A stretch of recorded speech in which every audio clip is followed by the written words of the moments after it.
നമസ്കാരം. വേദാംഗ ജ്യോതിഷത്തിലെ അമൂല്യമായ അറിവുകളും ആധ്യാത്മിക ജ്ഞാന ഉപദേശങ്ങളും പകർന്നു തരുന്ന പ്രശാന്തം ആസ്ട്രോ ചാനലിലേക്ക് ഏവർക്കും സ്വാഗതം. ഈ ചാനൽ ഇതുവരെയും സബ്സ്ക്രൈബ് ചെയ്യാത്തവർ ഇപ്പോൾ തന്നെ സബ്സ്ക്രൈബ് ചെയ്യുക. നോട്ടിഫിക്കേഷൻ ലഭിക്കുന്നതിനായി ബെൽ ബട്ടൺ അമർത്തുമല്ലോ. ഒപ്പം ചാനൽ ലൈക്ക് ചെയ്യുക, ഷെയർ ചെയ്യുക, കമൻറ്റ് ചെയ്യുക. കൊല്ലവർഷം 1199 എടവ സംക്രമം ആയില്യം നക്ഷത്രത്തിലാണ്.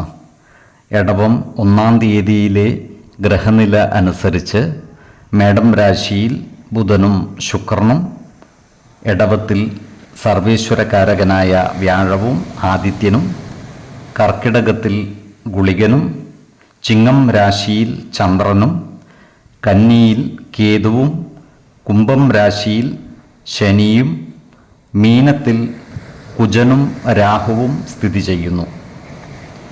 രോഹിണി നക്ഷത്രത്തിൽ ജനിച്ചവർക്ക് എടവമാസം പൊതുവെ ഗുണദോഷ സമ്മിശ്രമായിരിക്കും.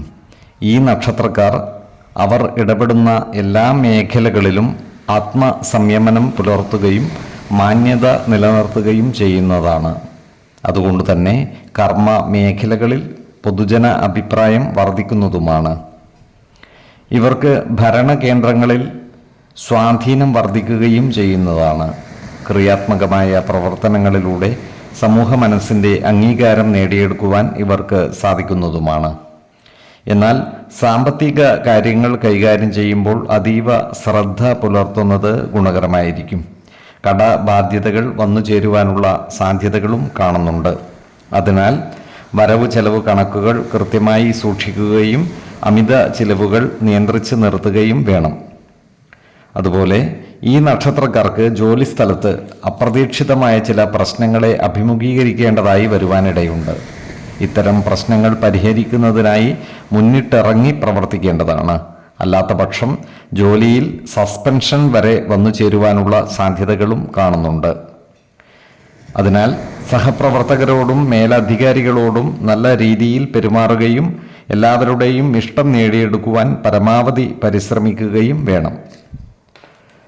കുടുംബജനങ്ങളുമായും സുഹൃത്തുക്കളുമായും നല്ല സ്നേഹബന്ധം നിലനിർത്തുവാൻ ഇവർക്ക് സാധിക്കുന്നതുമാണ്.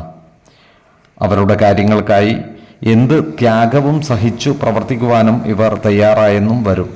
അതുകൊണ്ട് തന്നെ അസൂയ മനോഭാവത്തോടെ പെരുമാറുന്നവരുടെ എണ്ണം കൂടുവാനുള്ള സാധ്യതകളും കാണുന്നുണ്ട്. അത്തരക്കാരെ തിരിച്ചറിഞ്ഞാൽ അവരുമായി നല്ല സൗഹൃദം നിലനിർത്തി മുന്നോട്ട് നീങ്ങേണ്ടതുമാണ്. 2, 12, 24 തീയതികൾ അനുകൂലമാണ്. ഈ നക്ഷത്രക്കാർ ജനിച്ച സമയത്തെ അടിസ്ഥാനമാക്കിയുള്ള ജാതകത്തിലെ ലഗ്ന രാശിയുടെയും ലഗ്ന അധിപന്റെയും സ്ഥിതിയും ശുഭ പാപ ഭാവങ്ങളുടെ സ്ഥിതിയും ഓരോ രാശിയിലെയും ഗ്രഹങ്ങളുടെ സ്ഥിതിയും അനുസരിച്ച് ഇവരുടെ പൊതുഫലത്തിൽ ഏറ്റക്കുറച്ചിലുകൾ ഉണ്ടാകുവാനിടയുണ്ട്. കുടുംബ ദേവതകളെയും ഇഷ്ടദേവതകളെയും ഉപാസിക്കുന്നത് ഇവർക്ക് ആയുരാരോഗ്യ സൗഖ്യമേകും. ഇഷ്ടദേവതാ മന്ത്രം 108 തവണ ദിനംതോറും ലിഖിത ജപം ചെയ്തു വരുന്നത് ഇവർക്ക് സർവ ഐശ്വര്യങ്ങളുമേകും. നല്ല വ്യക്തി സാധനകളോടെയും ഉപാസനകളോടെയും മുന്നേറിയാൽ സർവേശ്വരാനുഗ്രഹത്താൽ ഇവരുടെ സർവകാര്യങ്ങളും മംഗളകരമാകും. നന്ദി, നമസ്കാരം. ജ്യോതിഷരത്നം പ്രശാന്ത് കണ്ണോം.